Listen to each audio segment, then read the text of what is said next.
So if a business doesn't have a marketing funnel in place, I highly believe that they're leaving a ton of money on the table.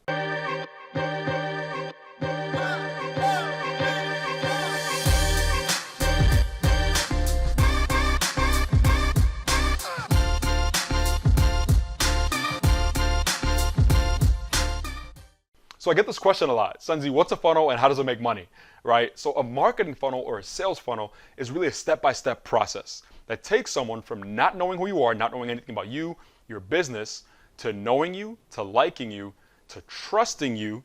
And as we know, no one buys unless they trust you, right? So once they know, like, and trust you, they do business with you. So it's really a system put in place to nurture someone through that process, build that rapport, build that trust, educate them on your product or your service, so at the very end, you get a loyal, willing, and happy customer, right? So if a business doesn't have a marketing funnel in place, I highly believe that they're leaving a ton of money on the table.